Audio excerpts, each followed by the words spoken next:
ಲಕ್ಷ್ಮೀ ರಂಗನಾಥ ಕ್ಷೇತ್ರ ಎಂದು ಕರೆಯಲ್ಪಡುವ ಪ್ರಾಚೀನ ರಚನೆಯನ್ನು 12ನೇ ಶತಮಾನದಲ್ಲಿ ಚೋಳರು ನಿರ್ಮಿಸಿದರು. ಈ ಪ್ರದೇಶದಲ್ಲಿ ಸತತ ಆಡಳಿತಗಾರರು ಮತ್ತು ಸ್ಥಳೀಯ ಮುಖ್ಯಸ್ಥರು ಇದನ್ನು ಹಲವಾರು ಬಾರಿ ನವೀಕರಿಸಿದರು. ಈ ದೇವಾಲಯವು ಮಾಗಡಿ ಪಟ್ಟಣದಿಂದ 6 ಕಿಲೋಮೀಟರ್ ಮತ್ತು ಬೆಂಗಳೂರಿನಿಂದ 45 ಕಿಲೋಮೀಟರ್ ದೂರದಲ್ಲಿರುವ ಮಾಗಡಿ ರಸ್ತೆಯ ಸಮೀಪದಲ್ಲಿದೆ.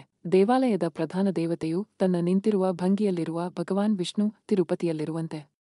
ಈ ದೇವಾಲಯದ ಹೆಸರು ಪಶ್ಚಿಮ ವೆಂಕಟಾಚಲಪತಿ ದೇವಾಲಯವಾಗಿದೆ, ಏಕೆಂದರೆ ಪ್ರಧಾನ ದೇವರು ಪಶ್ಚಿಮಕ್ಕೆ ಮುಖ ಮಾಡುತ್ತಾನೆ. ದೇವಾಲಯ ಇರುವ ಪ್ರದೇಶವನ್ನು ತಿರುಮಲೆ ಎಂದು ಕರೆಯಲಾಗುತ್ತದೆ. ಆದಾಗ್ಯೂ ಇಂದಿನ ದಿನಗಳಲ್ಲಿ ಇದು ರಂಗನಾಥ ದೇವಾಲಯ ಎಂದು ಹೆಚ್ಚು ಜನಪ್ರಿಯವಾಗಿದೆ, ಏಕೆಂದರೆ ದೇವಾಲಯದ ಗೋಡೆಯ ಮೇಲೆ ರಂಗತೆಯ ಸಣ್ಣ ಚಿತ್ರವಿದೆ.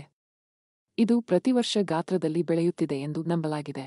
ದೇವಾಲಯದ ಅರ್ಚಕರ ಪ್ರಕಾರ, ರಂಗನಾಥ ದೇವಾಲಯದ ಗರ್ಭಗುಡಿಯನ್ನು 12ನೇ ಶತಮಾನದ ಆರಂಭದಲ್ಲಿ ಚೋಳ ಆಡಳಿತಗಾರನು ಮೊದಲು ಪವಿತ್ರಗೊಳಿಸಿದನು ಮತ್ತು ದೇವಾಲಯವು ನವೀಕರಣ ಮತ್ತು ವಿಸ್ತರಣೆಗೆ ಒಳಗಾಯಿತು.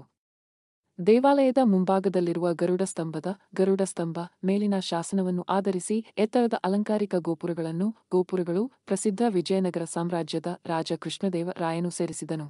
ರಂಗನಾಥ ದೇವಾಲಯದ ಒಳಗೆ ಹಿಂದೂ ದೇವತೆಗಳಾದ ರಾಮ, ಸೀತೆ, ಆಂಜನೇಯ, ಲಕ್ಷ್ಮೀ, ವೇಣುಗೋಪಾಲ, ಕೃಷ್ಣ ಮತ್ತು ರಂಗನಾಥನ ಗರ್ಭಗುಡಿಗಳನ್ನು ಒಳಗೊಂಡಿರುವ ಹಲವಾರು ದೇವಾಲಯಗಳನ್ನು ಒಳಗೊಂಡಿದೆ.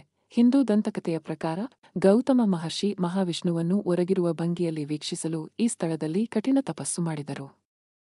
ಭಗವಾನ್ ವಿಷ್ಣುವು ಈ ಸ್ಥಳದಲ್ಲಿ ತನ್ನನ್ನು ರಂಗನಾಥ ಸ್ವಾಮಿಯಾಗಿ ಚಿತ್ರಿಸಿಕೊಂಡಿದ್ದಾನೆ. ಮುಂಬರುವ ಯುಗಗಳಲ್ಲಿ ಭಕ್ತರು ಈ ಭಗವಂತನನ್ನು ಪ್ರಾರ್ಥಿಸುವಂತೆ ಗೌತಮ ಮಹರ್ಷಿಗಳು ಇಲ್ಲಿ ಶಾಶ್ವತವಾಗಿ ಇರಬೇಕೆಂದು ಕೇಳಿಕೊಂಡರು.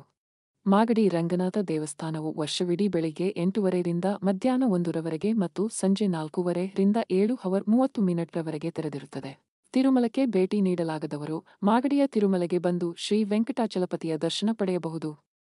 ಇಲ್ಲಿ ಶ್ರೀನಿವಾಸ ಭಗವಂತ ತನ್ನ ಭಕ್ತರಿಗೆ ಸಕಲ ಸುಖವನ್ನು ಅನುಗ್ರಹವನ್ನು ನೀಡುತ್ತಾನೆ.